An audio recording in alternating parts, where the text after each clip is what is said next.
तो hello guys, कैसे आप सभी लोग। Welcome to my channel, hope you all are doing great. आज की इस वीडियो में मैं आप लोगों के साथ शेयर करने वाला हूँ अपने खुद के टॉप टू डाउन एनालिसिस। मैं चार्ट्स को कैसे करता हूँ वो सारी चीज़ें इस वीडियो में मैं डिस्कस करूँगा आप लोगों के साथ। होप आप लोग इस वीडियो को एंड तक देखोगे ताकि कोई भी इंपॉर्टेंट पॉइंट आप लोग मिस ना करो, क्योंकि इस वीडियो के बाद मुझे नहीं लगता कि आप लोगों को कोई और वीडियो देखने की ज़रूरत है टाइम फ्रेम से रिलेटेड। इस वीडियो के बाद आप लोगों को टाइम फ्रेम कंप्लीटली समझ में आ जाएगा। इस टाइम फ्रेम को यूज़ करके आप लोगों को अपनी ट्रेडिंग को इफेक्टिवली ट्रेड करना है। तो बिना किसी देरी के इस वीडियो को स्टार्ट करते हैं और समझते हैं सबसे पहले कि टाइम फ्रेम होता क्या है।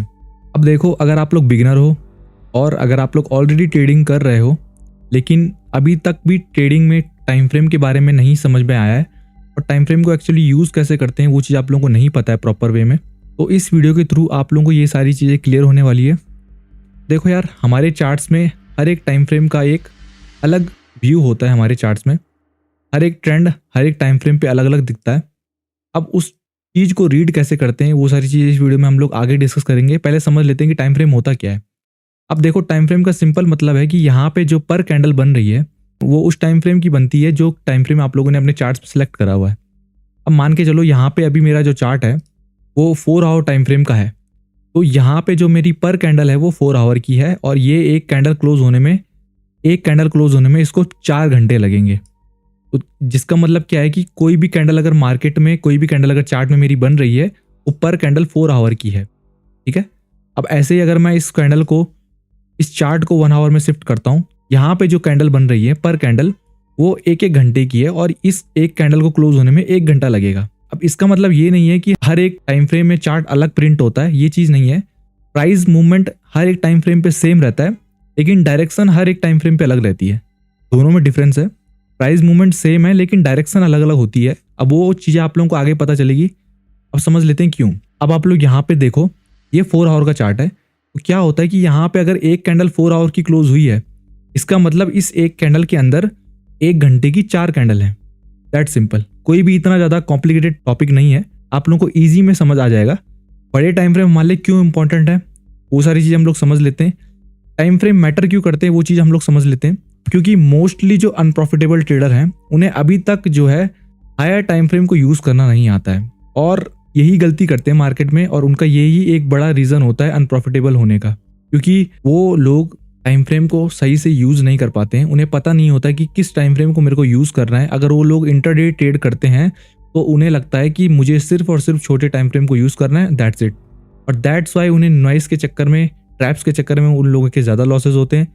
और ज़्यादा लॉसेज होने का मतलब उनकी साइकोलॉजी यहाँ पे ख़राब होती है, और साइकोलॉजी ख़राब होने का मतलब है फिर आप लोगों के जो आप लोग ओवर ट्रेड करोगे, ओवर रिस्क करोगे, रिवेंज ट्रेडिंग करोगे और वहाँ पे आप लोगों के अकाउंट ब्लो होने के चांसेस बहुत ज़्यादा हैं। तो टाइम फ्रेम आप लोग समझ गए कि टाइम फ्रेम होता क्या है।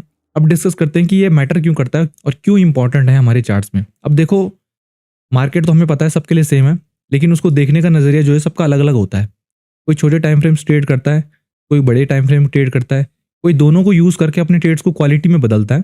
तो हम लोग वो चीज़ कैसे कर सकते हैं, चलो उसकी तरफ देखते हैं। अब देखो, आप लोगों को ना हर एक टाइम फ्रेम अलग इंफॉर्मेशन बताएगा। अब यहाँ पे हमें क्या यूज़ करना है, इस चीज़ के लिए हमें टाइम फ्रेम का यूज़ करना है। देखो, अगर आप लोग हायर टाइम फ्रेम यूज़ नहीं करते हो तो मैं रेकमेंड करूँगा कि अभी से आप लोग हायर टाइम फ्रेम यूज़ करो डायरेक्शन के लिए, यानी कि आप लोगों के बायस के लिए कि मुझे मार्केट में आज क्या देखना है। अगर मैं चार्ट्स में बैठा हूँ तो मुझे बाई साइड ट्रेड लेना है या सेल साइड ट्रेड देखना है, ये सारी चीज़ें आप लोग की डिसाइड होगी हायर टाइम फ्रेम पे। क्योंकि मानो ना मानो, छोटे टाइम फ्रेम हमेशा अपने बड़े टाइम फ्रेम को ही फॉलो करते हैं। तो वहाँ पे इंपॉर्टेंट होता है कि हमें अपने छोटे टाइम फ्रेम पे, अगर हम लोग छोटे टाइम फ्रेम पे ट्रेड ले रहे हैं तो वहाँ पे हमें अपने बड़े टाइम फ्रेम की डायरेक्शन पे ही ट्रेड लेना है। यानी कि अगर हम लोग लोअर टाइम फ्रेम पे अगर अपनी एंट्री बना रहे हैं, अपने डिसीजन बना रहे हैं, तो वो डिसीजन हमेशा बड़े टाइम फ्रेम के लेवल्स पे ही होना चाहिए। अभी मुझे पता है आप लोग प्रॉपर समझ नहीं पाए होंगे, इसको हम लोग चार्ट्स में लेके जाएंगे तो आप लोग ईजिली समझ में आएगा। अब एग्जांपल लो कि ये 4 आवर टाइम फ्रेम का चार्ट है, तो हमें क्या चीज़ देखनी है कि अगर हम लोग किसी भी लेवल से सेल ट्रेड देखते हैं, अब वो लेवल कुछ भी हो सकता है। आप लोग कुछ भी लेवल ट्रेड करते हो, एफपीजी ट्रेड करते हो, ऑर्डर ब्लॉक ट्रेड करते हो, सप्लाई डिमांड ट्रेड करते हो, कोई भी XYZ आप लोग लेवल ट्रेड करते हो। अभी तक आप लोग क्या मिस्टेक कर रहे थे कि आप लोग उसे छोटे टाइम फ्रेम पे ही मूव कर रहे थे, छोटे टाइम फ्रेम पे ही जो है मार्क कर रहे थे, जिस वजह से, क्योंकि क्या होता है कि छोटे टाइम फ्रेम पे मार्केट हमेशा ट्रैप बनाता है, वहाँ पे हमें नॉइस ज़्यादा देखने को मिलती है, क्योंकि हर क्योंकि यहाँ पे क्या होता है ना कि छोटे टाइम फ्रेम पे हर एक 2 कैंडल बाद आप लोग को एफपीजी देखने को मिलेगा, हर एक ब्रेकआउट के बाद आप लोग को ऑर्डर ब्लॉक देखने को मिलेगा। तो वहाँ पे हम लोग कंफ्यूज होते हैं कि मार्केट कौन से ऑर्डर ब्लॉक को टैप करके हमें मूव देगा हमारे डायरेक्शन में। वहाँ पे हम लोग कंफर्म नहीं होते क्योंकि हर एक मूव में मार्केट जो है अलग अलग एफपीजी बनाता हुआ चलता रहता है। हर एक मतलब इतने डिफरेंट टाइप्स ऑफ एफपीजी बना के चलता है, कोई भी नहीं समझ सकता कि मार्केट कहाँ से टैप करेगा और कहाँ से निकल जाएगा। तो वहाँ पे छोटे टाइम फ्रेम पे ये दिक्कत होती है, इसलिए मोस्टली जो है लोग प्रॉफिटेबल नहीं हो पाते हैं जो लोग छोटे टाइम फ्रेम ट्रेड कर रहे हैं। लेकिन मैं उन्हें ये रेकमेंड करूंगा कि फॉरेक्स में ऐसी कोई भी चीज़ आप लोगों को फॉलो करने की ज़रूरत नहीं है और ना ही उन लोगों को सुनने की ज़रूरत है जो लोग ये बोलते हैं कि तुम लोग इंट्राडे ट्रेडर हो तो तुम्हें सिर्फ और सिर्फ छोटे टाइम फ्रेम ही ट्रेड करने हैं। आप लोगों को हमेशा अपने जो डायरेक्शन है वो बड़े टाइम फ्रेम पे, आप लोगों को हमेशा अपने जो लेवल्स हैं वो बड़े टाइम फ्रेम पे मार्क करने और हमेशा जो एंट्री है वो छोटे टाइम फ्रेम पे लेके आनी है। अब इस चीज़ को थोड़ा डीपली समझ लेते हैं कि किस तरह से हमें ये चीज़ यूज़ करनी है। सबसे पहले समझ लेते हैं कि हायर टाइम फ्रेम को हमें यूज़ क्या करना है और किस चीज़ के लिए हमें काम पे लेना है। हायर टाइम फ्रेम को आप लोगों को हमेशा बायस फाइंड करने के लिए यूज़ करना है कि आज मुझे बाई ट्रेड प्लान करने हैं या सेल ट्रेड प्लान करने हैं। यहाँ पे सिंपल रोल है। बायस का मतलब कोई भी ज़्यादा कॉम्प्लिकेटेड चीज़ नहीं है, सिर्फ अप ट्रेंड और डाउन ट्रेंड समझना है कि क्या है, मार्केट अपने अप साइड में है या डाउन साइड में है। वो चीज़ आप लोगों को हमेशा हायर टाइम फ्रेम पे ही सिलेक्ट करनी है, हायर टाइम फ्रेम पे ही मार्क करनी है, क्योंकि वहाँ पे आप लोगों को जो है नॉइस कम देखने को मिलेगा और आप लोग ये चीज़ पता लगा सकते हो कि हाँ मुझे आज मार्केट में बाई ट्रेड फाइंड करने हैं या सेल ट्रेड फाइंड करने हैं। That simple. ये चीज़ आप लोग समझ गए, क्योंकि हायर टाइम फ्रेम ही आपके ट्रेड के डायरेक्शन सेट करेगा। That simple. आप लोगों को कुछ नहीं करना, अपने हायर टाइम फ्रेम को यूज़ करना है अपने ट्रेंड को फाइंड करने के लिए। जिन्हें बायस का मतलब नहीं पता है, अगर आप लोग बिगिनर हो तो बायस का मतलब सिंपल, मार्केट आज बुलिश है या बियरिश है, दैट सिंपल। अप ट्रेंड में है या डाउन ट्रेंड में है, ये तो कॉमन वर्ड है ट्रेडिंग में यूज़ होने के लिए। बायस जो है काफ़ी लोगों को पता नहीं होगी, बाकी अगर आप लोगों को पता है तो आप लोग समझ चुके होंगे। ठीक है, कोई भी ज़्यादा कॉम्प्लिकेटेड चीज़ नहीं है, कोई भी ज़्यादा इतना ऐसी चीज़ नहीं है कि आप लोग समझ ना पाओ। अगर आप लोग ट्रेडिंग कर रहे हो और अगर आप लोग ऑलरेडी ट्रेडिंग में बने हुए हो लेकिन अभी तक बड़े टाइम फ्रेम को यूज़ करना नहीं आया है, तो वही चीज़ मैं इस वीडियो में बताने की कोशिश कर रहा हूँ कि आप लोगों को स्टार्टिंग करनी कैसे है। ये चीज़ आप लोग यहाँ पे समझ गए। अब सेकंड थिंग आप लोगों को हायर टाइम फ्रेम पे क्या करनी है, अपने लेवल्स को मार्क करना है, की लेवल्स जिन्हें हम लोग बोलते हैं। अब वो की लेवल्स कुछ भी हो सकते हैं, इंपॉर्टेंट लेवल्स जो आप लोग छोटे टाइम फ्रेम पे अब तक ट्रेड कर रहे थे, लाइक आप लोगों का एफपीजी हो गया, ऑर्डर ब्लॉक हो गया, बियरिश पैटर्न्स हो गए, लाइक कुछ भी हो सकता है, आप लोगों का सप्लाई डिमांड हो गया। आप लोग जो अभी तक छोटे टाइम फ्रेम पे काम कर रहे थे, छोटे टाइम फ्रेम पे जो चीज़ें आप लोग फॉलो कर रहे थे, वो आप लोगों को अभी बड़े टाइम फ्रेम पे मार्क करना है। तो वहाँ पे जो आप लोगों के नॉइस के चक्कर है, नॉइस का जो खेल है वो कम हो जाता है। वहाँ पे आप लोगों के जो है ट्रैप के जो चांसेस है वो कम हो जाते हैं। ये चीज़ आप लोगों को समझनी पड़ेगी। आप लोगों को हमेशा जो है अपने लेवल्स को बड़े टाइम फ्रेम पे यूज़ करना है।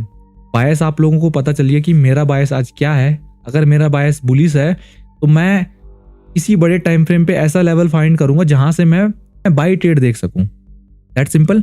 आप लोगों ने बायस फाइंड कर लिया, उसके बाद आप लोगों को क्या देखना है कि मुझे बड़े टाइम फ्रेम पे कोई ऐसा लेवल मार्क करना है जहां से मैं बाई ट्रेड प्लान कर पाऊं।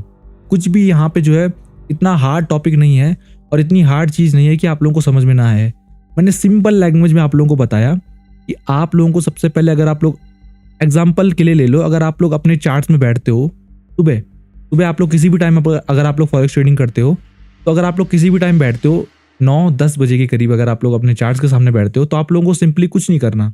जो चीज़ आप लोग अभी तक करते आ रहे हो छोटे टाइम फ्रेम पे, उस चीज़ को आप लोगों को बड़े टाइम फ्रेम पे शिफ्ट करना है। यानी कि अभी तक आप लोग अपना बायस छोटे टाइम फ्रेम पे फाइंड करते थे, अब आप लोगों को उसे 1 आवर या 4 आवर टाइम फ्रेम पे शिफ्ट करना है। शिफ्ट हो गया, आप लोगों को अपना बायस पता चल गया कि मेरा बायस आज बुलिश है या बियरिश है। उसके बाद आप लोगों को सिंपली वहां पे बड़े टाइम फ्रेम पे ही लेवल मार्क करने हैं, कहां से मैं वहां पे सेल ट्रेड देख या फिर कहां से मैं वहां पे बाई ट्रेड देख पाऊं। ट्रेड को कहां से प्लान करूंगा वो चीज आप लोगों को हायर टाइम फ्रेम पे ही मार्क करनी है। जो इंपॉर्टेंट जोन होते हैं वो आप लोगों को हायर टाइम फ्रेम पे ही मार्क करनी है। तब जाके जो बारी होगी एंट्री की, वो चीज हम लोग अपने छोटे टाइम फ्रेम पे यूज करेंगे। वो चीज कैसे करेंगे वो चीज समझ लेते हैं। अब देखो, हम लोगों ने अपना एग्जाम्पल के लिए ले लो, हमने 4 आवर टाइम फ्रेम पे अपना एफपीजी जो है मार्क कर लिया। ठीक है, हम लोगों ने अपना एफपीजी मार्क कर लिया। अब हमें क्या करना है कि हमें सिंपली 4 आवर का टाइम फ्रेम का लेवल है, हमें सिंपली छोटे टाइम फ्रेम पे जाना है। अब 4 आवर का लेवल है तो मेनली मैं 5 मिनट टाइम फ्रेम पे जाऊंगा और वहां पे मैं उस एफपीजी पे जब भी वो टैप करेगा, यहाँ से मैं एंट्री प्लान करूंगा। इस चक्कर में आप लोगों को क्या होगा, पहली बात तो आप लोगों के एसएल भी कम लगेंगे क्योंकि आप लोग छोटे टाइम फ्रेम पे आ चुके हो। और अब यहाँ पे इस ट्रेड को क्वालिटी ट्रेड में कैसे बदल सकते हो, तो वहाँ पे आप लोगों को क्या चीज़ देखनी है कि मान के चलो अगर ये बड़े टाइम फ्रेम पे एक एफपीजी आप लोगों को फॉर्म होता हुआ दिखा हुआ है और आप लोगों ने इसे मार्क करा हुआ है, तो आप लोगों ने प्लान करा हुआ है कि मार्केट जब भी इसमें आएगा तो मैं यहाँ से बाई ट्रेड प्लान करूँगा। अब आप लोग क्या करोगे, अगर ये 4 आवर का लेवल है तो मैं अगर आप मेरे प्लान से मैं बताऊँ तो 4 आवर के लेवल से मैं 5 मिनट के लेवल में ही शिफ्ट होऊंगा। और उसके बाद मैं क्या करूँगा, इस ट्रेड को जो है एक क्वालिटी ट्रेड में बदलने के लिए, मोर कंफर्मेशन लेने के लिए मैं क्या करूँगा कि 5 मिनट में कहीं पे डिमांड या सप्लाई जोन ढूंढूंगा। अब मैंने यहाँ पे बाई ट्रेड फाइंड करना है तो मैं यहाँ पे कहीं पे डिमांड जोन, यहाँ पे डिमांड जोन फाइंड करूँगा और फिर वहाँ पे मैं छोटे टाइम फ्रेम पे ट्रेड करूँगा। यहाँ पे हमारा 2 कंफर्मेशन क्या हुआ, पहला कंफर्मेशन तो ये था कि हमने अपने लेवल्स को बड़े टाइम फ्रेम पे मार्क किया है, तो जाहिर सी बात है कि वो लेवल प्ले होना एक 80% चांसेस है कि वो लेवल प्ले होगा। दूसरा कंफर्मेशन क्या था कि हमने उस लेवल को छोटे टाइम फ्रेम पे शिफ्ट किया और उसके बाद छोटे टाइम फ्रेम पे जो वहाँ पे डिमांड जोन था वहाँ से हम लोगों ने अपनी एंट्री प्लान की है। तो इस वजह से आप लोग पहले तो आप लोगों का एसएल वैसे ही कम हो जाएगा जब आप लोग छोटे टाइम फ्रेम पे शिफ्ट होंगे बड़े टाइम फ्रेम पे लेवल से। उसके बाद आप लोग जब उस बड़े टाइम फ्रेम के लेवल को छोटे टाइम फ्रेम पे रीडिफाइन करोगे या रीमॉडिफाई करोगे तो आप लोगों का एसएल वहाँ पे और कम हो जाएगा, आप लोगों का रिस्क वहाँ पे और कम हो जाएगा। तो यहाँ पे आप लोगों को अपना रिस्क मैनेज करने में भी हेल्प मिलेगी। बड़ा टाइम फ्रेम आप लोगों को बताएगा कि आप लोगों को जाना कहाँ है और छोटा टाइम फ्रेम आप लोगों को बताएगा कि कब मुझे वहाँ पे ट्रेड प्लान करने हैं। और वहाँ पे मैटर आप लोगों का करता है पेशेंस, कि बड़े टाइम फ्रेम के लेवल को टैप होने में टाइम लगता है। कभी कभी तो आप लोगों को तुरंत एंट्री मिल जाएगी, लेकिन कभी कभी आप लोगों को भाई टाइम देना पड़ेगा उस लेवल को टैप होने के लिए। अगर वो बड़े टाइम फ्रेम का लेवल टैप नहीं हुआ है और अगर आप लोगों की स्ट्रेटजी मानती है कि मुझे वही लेवल ट्रेड करना है तो फिर आप लोगों को वेट करना पड़ेगा। फिर उसमें कोई बुराई नहीं है कि हफ्ते के आप लोगों ने 5 ट्रेड लिए जिसमें से 4 प्रॉफिट में है और 1 लॉस में। कम से कम ये उससे बेटर है कि हफ्ते के आप लोगों ने 10 ट्रेड लिए और उसमें से 8 आप लॉस में हो। आप लोगों को अपने ट्रेड कम करने हैं, ट्रेड कम करोगे तो आप लोगों का रिस्क अपने आप मैनेज होगा। ट्रेडिंग में सबसे नंबर 1 रूल होता है कि अपना रिस्क मैनेज करके चलो, क्योंकि भरोसा हर किसी को होता है कि मेरा लेवल टैप करेगा, मेरा लेवल प्ले होगा। लेकिन अगर आप लोगों का लेवल आप लोगों की स्ट्रेटजी आप लोगों को 80% विन रेट देती है तो क्या पता वो 20% का गेम वहाँ पे पलट जाए और आप लोगों का अकाउंट ब्लो हो जाए। इसलिए आप लोगों को पेशेंस रखना है, अपना रिस्क मैनेज करके चलना है और टाइम फ्रेम आप लोगों को अपना रिस्क मैनेज करना भी बताएगा और पेशेंस बिल्ड करना भी बताएगा। दोनों चीज़ें आप लोगों को एक साथ लेके चलनी है, तभी आप लोग यहाँ पे सीख पाओगे। जो चीज़ हर कोई कर रहा है उस चीज़ को मत करो। मुझे पता है कि मोस्टली ट्रेडर जो है वो लोअर टाइम फ्रेम को ट्रेड करते हैं, दैट्स वाई वो प्रॉफिटेबल होने में उन्हें टाइम लग रहा है। सबसे इंपॉर्टेंट थिंग मार्केट में यही है कि बायस फाइंड करना। लोगों को बायस फाइंड करना ही नहीं आता है और वो लोग खुद को ट्रेडर बोलते हैं। मैं आप लोगों को ये चीज़ इसलिए बता रहा हूँ क्योंकि मुझे पता है कि लोगों को क्या चीज़ लोग गलतियाँ करते हैं। मैंने खुद अपने सामने कुछ ऐसे ट्रेडर्स को देखा कि जिन्हें भाई मतलब खुद को ट्रेडर बोलते हैं लेकिन उन्हें बायस फाइंड करना नहीं आता। उन्हें पता ही नहीं है कि मैंने आज मार्केट में प्लान क्या करना है। वो सिर्फ तुक्का लगा रहे कि मार्केट यहाँ पे आएगा तो मैं यहाँ से सेल देखूंगा, यहाँ पे आएगा तो यहाँ से बाय देखूंगा। वो चीज़ आप लोगों को नहीं करनी है। एक प्रॉपर प्लान के साथ चलना है, तभी आप लोग यहाँ पे प्रॉफिटेबल बन पाओगे। क्योंकि ट्रेडिंग में सबसे इंपॉर्टेंट होता है अपने प्लान को फॉलो करना। दूसरा क्या कर रहा है क्या नहीं उससे हमें मतलब नहीं होना चाहिए। हमें क्या करना है, मुझे क्या मूव लेना है, वो सारी चीज़ें हमारे ऊपर डिसाइड होती है। तो ये चीज़ आप लोग समझ गए कि आप लोगों को क्या करना है। आप लोगों ने बड़े टाइम फ्रेम पे आप लोगों ने अपने लेवल्स को मार्क किया। अब वो लेवल कुछ भी हो सकता है। एग्जाम्पल के लिए यहाँ पे एफपीजी ले लो। आप लोग छोटे टाइम फ्रेम पे शिफ्ट हुए।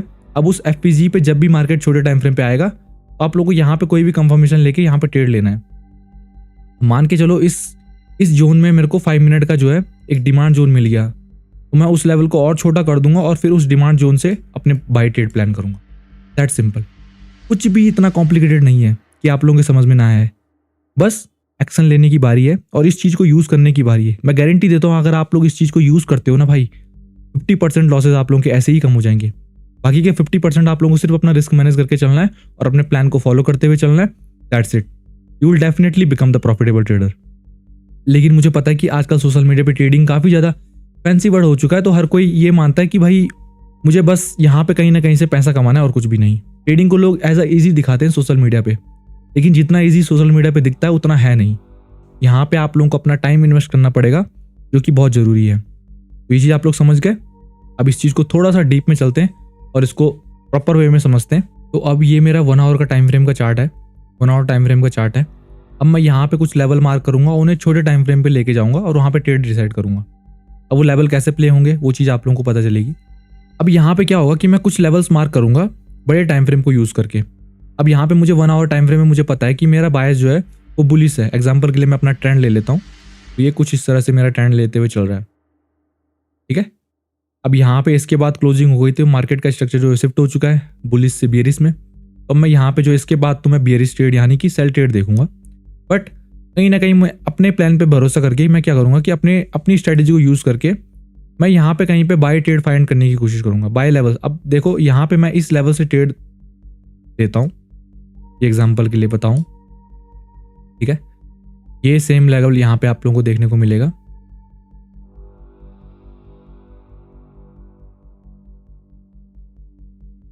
ठीक है। तो ये बड़े टाइम फ्रेम के लेवल हैं। अब अगर मैं इन्हें छोटे टाइम फ्रेम पे लेके जाऊंगा तो मुझे कुछ नहीं करना, मैं 5 मिनट का टाइम फ्रेम खोलूंगा, वापस बड़े टाइम फ्रेम पे गया, मैंने अपना जो है लेवल मार्क करा, पहला लेवल ये, दूसरा ये हो गया, ठीक है। अब मैं सिंपली क्या करूंगा, मैं छोटे टाइम फ्रेम पे जाऊंगा, यानी कि अगर मैं 5 मिनट टाइम फ्रेम पे जाता हूं तो सिंपली देखो ये लेवल मैंने यहां पे मार्क करा है। एग्जाम्पल के लिए ले लो, ये लेवल मैंने यहां पे मार्क करा है, लेकिन मुझे ट्रेड कब देखने को मिला है, इधर। तो टाइम भी चला है, लेकिन ये ट्रेड कितना पिप चला है वो भी देखते हैं। ने हमारा टाइम भी लिया, लेकिन पिप अगर हम लोग कैलकुलेट करें तो ये एटलीस्ट 600 पिप का मूव है। तो क्या यहाँ पे आप लोगों के ट्रेड के जो डिसीजन है वो परफेक्टली नहीं होंगे, वो परफेक्टली काम नहीं करेंगे? और क्या इन ट्रेड को लेने के बाद आप लोगों की साइकोलॉजी बिल्ड नहीं होगी? खुद से क्वेश्चन करो। यहीं पे अगर आप लोग छोटे टाइम फ्रेम पे ट्रेड कर रहे होते तो मार्केट कहीं पे भी जो है, यहाँ पे बुलिश था, अब यहाँ पे बियरिश हो गया, फिर यहाँ पे बुलिश हो गया, तो मार्केट कुछ भी कर रहा है, यहाँ पे फिर बुलिश हो गया। छोटे टाइम फ्रेम पे ये चीज़ें नहीं होती है। 5 मिनट का टाइम फ्रेम है तो 5 मिनट टाइम फ्रेम में आप लोगों को ये चीज़ें नहीं देखने को मिलेगी। अब यहाँ पे बियरिश होने के बाद अगर आप लोग यहाँ सेल ट्रेड देखते कहीं, तो जाहिर सी बात है आप लोगों को लॉस होना था। लेकिन मुझे पता है कि बड़े टाइम फ्रेम पे मार्केट अगर बुलिश में है तो मुझे यहाँ पे सेल ट्रेड प्लान नहीं करने, मैं किसी बड़े टाइम फ्रेम के लेवल से बाय ट्रेड देखूंगा। ये ट्रेड मैंने ये लेवल मैंने मार्क किया था यहाँ पे, अगर मैं ये लेवल मार्क करके रखूँ 11 नवंबर को और मुझे ट्रेड मिला है 13 या 14 नवंबर को बोलो, तो टाइम लगा है लेकिन लेवल प्ले हुआ है और अच्छे से प्ले हुआ है। सेम अगर मैं इस लेवल की बात करूं तो ये लेवल मैंने यहाँ पे मार्क करा था और उसके बाद जब मार्केट इस लेवल पे आया तो यहाँ से भी एटलीस्ट आप लोगों को 300 पिप का मूव देखने को मिलेगा ही मिलेगा, 400 पिप के आसपास। तो क्या अब यहाँ पे आप लोगों को नहीं लगता कि भाई बड़े टाइम फ्रेम को यूज़ करके सच में मैं अपने ट्रेड्स को जो है थोड़ा सा क्वालिटी ट्रेड में बदल सकता हूँ? क्या नहीं लगता है? अब यहाँ पे कंफर्मेशन भी भाई, अगर आप लोग ये बोलोगे ना कि हार्ड कंफर्मेशन है, तो कोई भी हार्ड कंफर्मेशन नहीं है। मार्केट सिंपल इस लेवल पे आया, एक ग्रीन कैंडल बनाई, सिंपल अगर आप लोग यहाँ पे ट्रेड प्लेस करते तो भाई उसके बाद ऐसा भी नहीं है कि मार्केट वापस नीचे आप लोगों को ऐसा लेके वापस जाएगा। और ये चीज़ आप लोगों को हर एक चीज़ में देखने को मिलेगी। मैंने सिंपल प्लान क्या बताया था आप लोगों को, बड़े टाइम फ्रेम पे आप लोगों को लेवल मार्क करना है। एग्जाम्पल के लिए कुछ भी ले लो, आप लोग 4 आवर टाइम फ्रेम यूज़ करो, 1 आवर टाइम फ्रेम यूज़ करो, वहाँ पे आप लोग कोई भी लेवल मार्क करते हो, FPG हो गया, ऑर्डर ब्लॉक हो गया, सप्लाई डिमांड हो गया, XYZ कोई भी लेवल आप लोग अगर ट्रेड करते हो, आप लोगों को ये चीज़ ध्यान रखनी है कि बस मुझे जो है बड़े टाइम फ्रेम के लेवल्स को मार्क करना है और उन्हें छोटे टाइम फ्रेम पे लेके आना है और वहाँ पे एंट्री लेनी है। ये बड़ा टाइम फ्रेम था, 1 आवर का टाइम फ्रेम था, छोटे टाइम फ्रेम पे आया और यहाँ पे मैंने एंट्री डिसाइड की और ये चीज़ मुझे देखने को मिल गई, यहाँ पे मुझे एंट्री देखने को मिली। अब आप लोगों को विश्वास नहीं हो रहा हो कि मैं ये चीज़ फॉलो करता हूँ कि नहीं करता हूँ। तो अगर मैं अपना चार्ट बताऊँ, ये मेरा वैसे ही मैंने चार्ट खोला हुआ है, और अगर मैं खुद का चार्ट खोल के दिखाऊँ 1 आवर के टाइम फ्रेम पे, तो ये मेरा खुद का पर्सनल चार्ट है जहाँ मैं सारे एनालिसिस करता हूँ। और यहाँ पे आप लोग देखोगे तो हर एक लेवल जो है वो छोटे टाइम फ्रेम का नहीं है, बड़े टाइम फ्रेम का है। ये वाला लेवल मैंने पिछले वाले चार्ट में भी देखने को मार्क किया था, तो इस वाले चार्ट में भी मार्क करा है। ये वाला लेवल मैंने यहाँ पे खुद ट्रेड लिए हैं, और ऐसा नहीं बोलूँगा कि मैंने यहाँ पे ट्रेड नहीं लिए। ये लेवल मैंने यहाँ पे मार्क करा था और यहाँ से मैंने बाय ट्रेड लिया था। 170 पिप मैंने यहाँ पे कैप्चर करे हैं। ये जो आप लोगों का लेवल है, ये लेवल, ये लेवल भी अगर मैं सच में बताऊं तो ये लेवल था मेरा 4 आवर का। अगर आप लोगों को बस विश्वास नहीं हो रहा है तो ये वाला लेवल था वो, ये लेवल मेरा 4 आवर का था। यहाँ पे 4 आवर का सिंपल जो सप्लाई जोन बोलते हैं ना, ये ऐसे, जो अगर आप लोगों को ट्रेंड रीड करना आता होगा, ये कुछ भी ज़्यादा यहाँ पे दिमाग लगाने की ज़रूरत नहीं है, लेकिन स्टिल लोग अनप्रॉफिटेबल रहते हैं क्योंकि वो छोटे टाइम फ्रेम को यूज़ करते हैं। अब देखने में अगर 4 आवर चार्ट में ही देखोगे तो ये बहुत ही कम मूव देखने को मिलेगा, लेकिन अगर आप लोग छोटे टाइम फ्रेम पे ट्रेड लेते हो ना भाई, तो एक्चुअली अगर आप लोग यहाँ पे ट्रेड लोगे तो मैं बताऊं तो ये 400 के आसपास का मूव है। और मैंने कुछ नहीं किया था, यहाँ पे 5 मिनट टाइम फ्रेम पे गया और ये यहाँ पे मैंने 5 मिनट टाइम फ्रेम पे मैंने यहाँ पे जो है ये लेवल है वो।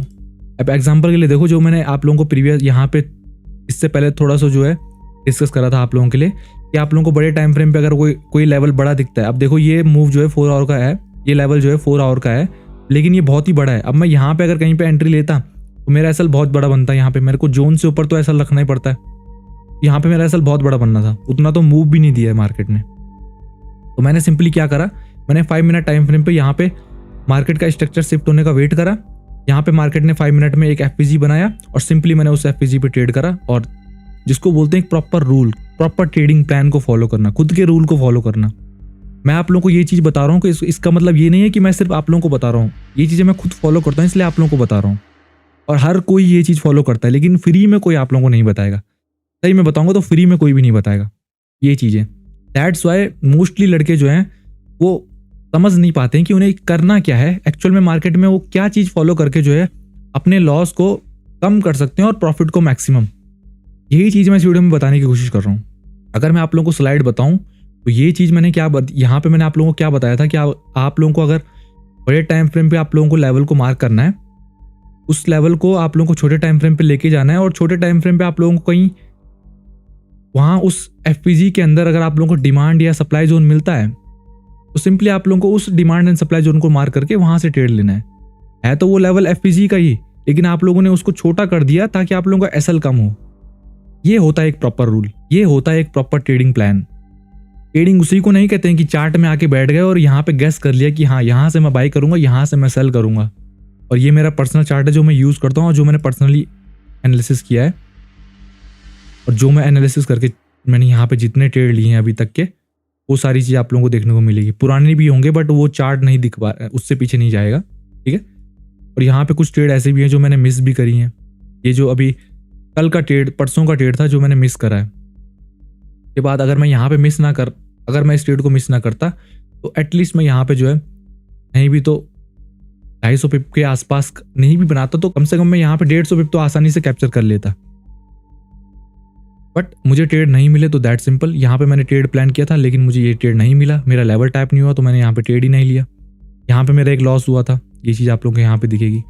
और अगर ट्रेड बताऊँ तो ये मेरा एक प्रॉफिट है। और अभी तक मैंने जो प्लान करा है तो ये चीज़ आप लोगों को समझ में आ गई। इस चीज़ का आप लोगों ने एग्जाम्पल ले लिया, जो चीज़ मैंने यहाँ पे बताई थी। अगर आप लोग इस चीज़ को समझ गए ना जो यहाँ पे मैंने करी है, ये 4 आवर का लेवल था, ये इतना बड़ा। अब मुझे पता है कि भाई मैं यहाँ पे डायरेक्ट एंट्री नहीं कर सकता, क्योंकि अगर मैं यहाँ पे डायरेक्ट एंट्री करता, यहाँ पे अगर एंट्री करता तो मुझे एसएल अपना जो है इस लेवल के ऊपर रखना पड़ता। तो मान के चलो 250 पिप का मेरा एसएल होता। 250 पिप में भाई 250 पिप का तो मार्केट ने यहाँ पे मूव ही नहीं दिया है, मैं यहाँ पे एंट्री नहीं कर सकता, एग्जैक्टली डायरेक्ट एंट्री नहीं कर सकता। और फिर मैंने क्या किया, यहाँ पे 5 मिनट में मार्केट ने यहाँ पे स्ट्रक्चर शिफ्ट किया सिंपल। उसके बाद यहाँ पे एफपीजी बनाया और एफपीजी से भाई पहले यहाँ पे स्ट्रक्चर शिफ्ट होने के बाद यहाँ पे एक टैप दिया, उसके बाद फिर से एक टैप दिया और सिंपल के बाद मार्केट ने अपना जो मेरे डायरेक्शन में था वो मेरे को ट्रेड मिला। और यहाँ पे 120 पिप कैप्चर हुए हैं मेरे से। तो 120 पिप बोलने में छोटा लगता है, लेकिन जिसके पास कैपिटल अच्छा खासा है उसके लिए बहुत बड़ी बात है। ये चीज़ आप लोगों को पता चल गई क्या चीज़ें आप लोगों को करनी है। बड़े टाइम फ्रेम पे आप लोगों को डायरेक्शन सेट करनी है, बड़े टाइम फ्रेम पे आप लोगों को मार्किंग लेवल्स को मार्क करना है और छोटे टाइम फ्रेम पे एंट्री लेनी है। अब ये भी नहीं करना है कि बड़े टाइम फ्रेम पे आप लोगों को आप लोगों ने लेवल मार्क किया और वहाँ पे डायरेक्ट एंट्री कर दो। अगर मैं जिस तरह से यहाँ पे अगर मैं डायरेक्ट एंट्री करता तो मे बी मेरा एसएल यहाँ पे बहुत बड़ा होता। तो वो डायरेक्ट एंट्री भी नहीं करनी है आप लोगों को। प्रॉपर एक प्लान लेके चलना है कि हाँ यहाँ पे मेरा एसएल बहुत ज़्यादा बन रहा है, तो मैं वेट करूंगा कि हाँ किसी छोटे टाइम फ्रेम पे मार्केट यहाँ पे अपना स्ट्रक्चर शिफ्ट करे और फिर वहाँ से मैं एंट्री लूँ। क्योंकि स्ट्रक्चर शिफ्ट होना भी एक प्लस एक कंफर्मेशन होता है कि हाँ वहाँ से मार्केट आपके डायरेक्शन में मूव कर सकता है। यहाँ पे हम लोग मार्केट को जो है गैस नहीं कर रहे हैं, यहाँ पे हम लोग वो चीज़ कर रहे हैं कि जो मार्केट कर रहा है उसके साथ चल रहे हैं। बस जो हमें मार्केट दिखा रहा है हम लोग वो कर रहे हैं, हम लोग उसको फॉलो कर रहे हैं। गैस नहीं कर रहे हैं कि यहाँ पे मार्केट आएगा तो मैं यहाँ से बाई करूंगा। बस अगर मैं गैस कर रहा होता तो मैं यहाँ पे कहीं पे एंट्री ले लेता कि हाँ यार यहाँ से मार्केट में यहाँ पे आएगा और मार्केट ने यहाँ से जो है सेल ट्रेड देना ही है। नहीं, मेरा रूल क्या था कि मार्केट यहाँ पे आए लेकिन मेरा एसएल बहुत बड़ा बना है, मैं क्या करूँगा छोटे टाइम फ्रेम पे शिफ्ट होके यहाँ पे मार्केट स्ट्रक्चर शिफ्ट होने का वेट करूँगा, यानी कि जिसको आप लोग चेंज ऑफ कैरेक्टर भी बोलते हो, वो होने का वेट करूँगा। और फिर वहाँ पे जो है मैंने सिंपल एक एफपीजी देखा और मार्केट ने उसको टैप करके सिंपल मूव दिया। अब अगर आप लोगों को तभी भी अभी भी समझ में नहीं आया है तो एक बार कंप्लीट आप लोगों को मैं बता देता हूँ कि किस तरह से आप लोगों को क्या चीज़ें फॉलो करनी है। सबसे पहले आप लोगों को हायर टाइम फ्रेम यूज़ करना है बायस फाइंड करने के लिए। बायस मीन्स बुलिश या बेरिश, अप ट्रेंड या डाउन ट्रेंड। मुझे बाई ट्रेड फाइंड करने हैं, मुझे बाई ट्रेड प्लान करने हैं या सेल ट्रेड प्लान करने हैं, दैट सिंपल। उसके बाद आ गया आप लोगों का हायर टाइम फ्रेम लेवल्स, यानी कि अब मुझे उसी हायर टाइम फ्रेम पे लेवल्स पे अपने बायस के हिसाब से लेवल्स फाइंड करने हैं जहाँ से मैं ट्रेड प्लान कर सकूँ। अब वो कुछ भी हो सकता है, आप लोग अपनी स्ट्रेटजी कोई भी स्ट्रेटजी यूज़ करते हो उसमें आप लोग एफपीजी यूज़ करते हो, ऑर्डर ब्लॉक से लेते हो, सप्लाई डिमांड, कुछ भी आप लोग लेवल ट्रेड करते हो, मुझे नहीं पता। आप लोगों को वो लेवल मार्क करना है। उसके बाद आप लोगों को सिंपली अपने छोटे टाइम फ्रेम पे शिफ्ट होना है, उस लेवल का वेट, उस लेवल के टैप होने का वेट करना है और फिर एक कंफर्मेशन लेना है। वो कंफर्मेशन कुछ भी हो सकता है, एक ग्रीन कैंडल, एक red candle, change of character etcetera, किसी भी तरह का अलग तरह के आप लोग कंफर्मेशन लेते हो। कुछ भी कंफर्मेशन मिला, आप लोगों ने एंट्री ली और एंट्री हमेशा एक प्रॉपर स्टॉप लॉस के साथ होनी चाहिए और एक प्रॉपर टारगेट जोन के साथ होनी चाहिए। कभी भी ये लेके नहीं चलना है कि हाँ भाई मैं बस यहाँ से होल्ड कर रहा हूँ ट्रेड को और मैं चाहता हूँ कि मार्केट बस यहाँ से मेरा कैपिटल डबल कर दे। ये भी लेके नहीं चलना है और ये भी लेके नहीं चलना है कि बस यहाँ से मुझे पता है कि बाई ट्रेड, यहाँ से मुझे पता है कि मार्केट ने सेल ट्रेड देना ही देना है, सेल साइड जाना ही जाना है, तो यहाँ पे स्टॉप लॉस सेट करके कोई फायदा नहीं है। ये भी नहीं, प्रॉपर स्टॉप लॉस और प्रॉपर टारगेट जोन आप लोगों को डिसाइड होना चाहिए और ये सारी चीज़ें आप लोगों के ट्रेड लेने से पहले ही डिसाइड होनी चाहिए, तब जाके वो एक प्रॉपर ट्रेडिंग प्लान होता है। कोई भी अगर आप लोगों से ये बोले ना कि ट्रेडिंग प्लान कुछ डिफरेंट तरीके से होता है तो वो कुछ भी नहीं है। यही सारी चीज़ें हैं, वो यही सारी चीज़ें, ये इस वाले अगर आप लोग इस चीज़ का स्क्रीनशॉट लेते हो ना भाई, ट्रेडिंग प्लान और कुछ नहीं है, इसी को ट्रेडिंग प्लान बोलते हैं। बस यहाँ पे कमी है स्ट्रेटजी की और वो स्ट्रेटजी आप लोगों के पास, अगर आप लोग ट्रेडिंग कर रहे हो तो जाहिर सी बात है आप लोगों के पास एक स्ट्रेटजी होगी। अगर नहीं है तो भाई फिर आप लोगों को मार्केट छोड़ देने की जरूरत है और कुछ भी नहीं। ठीक है, ये सारी चीज़ें आप लोगों की डिसाइड होती है आप लोगों की स्ट्रेटजी पे ही। विदाउट स्ट्रेटजी ये कुछ भी नहीं है, बट स्ट्रेटजी होने के बाद मेन हमारा होता है ट्रेडिंग प्लान और ट्रेडिंग प्लान इसी से बनता है। यही होता है एक ट्रेडिंग प्लान कि मुझे क्या करना है। तो ये सारी चीज़ें डिसाइड होती हैं ट्रेड लेने से पहले। ट्रेड लेने के बाद डिसाइड नहीं होगा कि हाँ यार अब मैंने यहाँ पर ट्रेड ले लिया लेकिन वहाँ पे एफपीजी था तो अब मार्केट वहाँ पे भी आ सकता है, अब मुझे वहाँ से भी ट्रेड लेना है। ये चीज़ें ट्रेड लेने के बाद नहीं होता। ट्रेड लेने के बाद सिर्फ दो ही चीज़ें होती हैं, या तो टारगेट या तो स्टॉप लॉस, और कुछ भी चीज़ें नहीं होती है। ठीक है, होप आप लोगों को ये चीज़ समझ में आई होगी। अब डिस्कस करते हैं ऐसी कुछ चीज़ें जो कि बिगनर ट्रेडर गलती करता है मार्केट में, कॉमन मिस्टेक होती हैं जो। वो सबसे पहले क्या गलतियां करता है, पहले तो एक छोटे टाइम फ्रेम को ही ट्रेड करेगा, क्योंकि मुझे पता है कि सोशल मीडिया पे आप लोगों की गलती भी नहीं है अगर आप लोग छोटे टाइम फ्रेम अभी तक ट्रेड कर रहे हो, क्योंकि मुझे पता है कहीं ना कहीं आप लोगों ने ये चीज़ें सोशल मीडिया पे ही देखी है जहाँ लोगों ने आप लोगों को ये बोला है कि आप लोग इंटरडे ट्रेडर हो तो आप लोगों को छोटे टाइम फ्रेम यूज़ करना है। उसमें आप लोगों की गलती भी नहीं है, क्योंकि एज अ बिगिनर अगर मैं भी बिगिनर होता तो मैं भी क्या करता भाई, ट्रेडिंग सीखने के लिए आज के टाइम पे हर कोई क्या करता है, सबसे पहला मूव क्या होता है एक बिगिनर ट्रेडर का, वो यही होता है कि वो जो भी फ्री चीज़ें हैं उसका यूज़ करे। अब फ्री चीज़ें आप लोगों को यूट्यूब पे या फिर कहीं साइट पे, कहीं साइट से आप लोग ले सकते हो। अब वहाँ पे तो भाई, अब मैंने जैसे बोला आप लोगों को कि ट्रेडिंग एक फैंसी वर्ड बच चुका है, तो हर एक चीज़, हर एक आदमी अपने अपने कॉन्सेप्ट निकाल रहा है। ठीक है, तो अब किसको फॉलो करेगा कोई, वो ट्रस्ट बिल्ड करना कि हाँ यार मुझे इसको फॉलो करना चाहिए, वो ट्रस्ट बिल्ड करना एक बिगिनर के लिए काफ़ी टफ होता है। मैं समझ सकता हूँ वो चीज़, क्योंकि मैं भी उस चीज़ से निकला हूँ भाई, मैं भी उस चीज़ को फेस कर रहा हूँ, इसलिए मुझे पता है वो चीज़ें क्या गलतियाँ एक बिगिनर करता है। और मैं नहीं चाहता कि आप लोग भी वो गलती करो। इसलिए मैं ये वीडियो बना रहा हूँ आप लोगों के लिए। तो सबसे पहली गलती क्या करता है वो कि एक छोटे टाइम फ्रेम ही ट्रेड करेगा। दूसरी वो गलती क्या करता है कि वो बड़े टाइम फ्रेम के ट्रेंड को इग्नोर करता है। वो चीज़ आप लोगों को बिल्कुल नहीं करनी है। ओवर एनालिसिस करता है। अब ओवर एनालिसिस की जो प्रॉब्लम होती है ना, वो छोटे टाइम फ्रेम ट्रेड करने वालों को ही होती है, क्योंकि वहाँ पे मार्केट हर ट्रेंड के बाद जो है अपना ट्रेंड बदल देता है, हर एक मूव के बाद अपना ट्रेंड बदल देता है। तो वहाँ पे कंफर्मेशन लेना बहुत ही टफ होता है कि यार मुझे क्या देखना है, मुझे बाय करना है या सेल करना है, कहाँ से करना है अगर मैं बाय सेल करूँगा। वो चीज़ें आप लोगों की छोटे टाइम फ्रेम पे ही होता है। तो ये चीज़ आप लोगों को पता चल गई। बड़े टाइम फ्रेम को ट्रेड करोगे तो आप लोगों को ये ओवर एनालिसिस वाली जो प्रॉब्लम है ये कम हो जाती है, इस वजह से आप लोगों के जो ट्रेड हैं वो क्वालिटी ट्रेड में अपने आप बदल जाते हैं। और चौथी जो गलती होती है कि विदाउट कंफर्मेशन ट्रेड करते हैं। कोई भी कंफर्मेशन नहीं मिला, जरूरी थोड़ी है कि मार्केट आपके लेवल पे आया है तो वहाँ से मूव देगा ही देगा, ये भी नहीं है। कंफर्मेशन लेना एक इंपॉर्टेंट थिंग हो जाती है एज अ बिगिनर, तो खासकर क्योंकि एक प्रॉफिटेबल ट्रेडर तो उस लॉस को ले सकता है, लेकिन बिगिनर ट्रेडर के लिए एक छोटे से छोटा लॉस भी काफ़ी ज़्यादा भारी होता है। तो ये कुछ ऐसी चीज़ें थी जो मुझे पता है कि आप लोग फॉलो करते हो और कर रहे हो अगर, तो आज ही से ये चीज़ें बंद कर दो। बाकी इस वीडियो का मेरा पर्पस यही था कि आप लोगों को कुछ ऐसी रियलिटी बताना कि जो चीज़ आप लोग गलतियां कर रहे हो, बाकी और कुछ भी नहीं है। इस वीडियो का पर्पस मेरा यही था कि आप लोगों को बताना कि आप लोग टाइम फ्रेम को कैसे यूज़ कर सकते हो। ठीक है, होप आप लोगों को ये वीडियो समझ में आई होगी। मैं जितना आसानी से आप लोगों को समझा सकता उतनी मैंने कोशिश की है। फिर भी अगर आप लोगों को समझ में नहीं आई है तो मैं जो है अपने टेलीग्राम ग्रुप का जो है लिंक दे रहा हूँ नीचे डिस्क्रिप्शन में, वहाँ उसको आप लोग फॉलो कर लो, उसको आप लोग ज्वाइन कर लो। वहाँ पे अब मैं ये नहीं बोलूँगा कि वहाँ पे कोई भी चार्जेस आप लोगों को लगेंगे ज्वाइन करने के, वो फ्री है। आप लोग वहाँ पे ज्वाइन कर लो उसको। सिंपली वहाँ पे आप लोग मुझे जो है पर्सनली मैसेज कर सकते हो, सबके लिए ओपन रहेगा। आप लोग अपने अपने जो डाउट्स है वहाँ पे आप लोग पूछ सकते हो। मैं कोशिश करूँगा कि उन डाउट्स के ऊपर पहले तो वीडियो लेके आऊँ, नहीं तो वहीं पे आप लोगों को जो है तुरंत वहाँ पे उसका सॉल्यूशन दे दूँ। ठीक है, तो ये मेरा पहला यूट्यूब वीडियो है, तो होप आप लोगों को पसंद आया होगा। बाकी मिलते हैं नेक्स्ट वीडियो में, तब तक के लिए बाय बाय।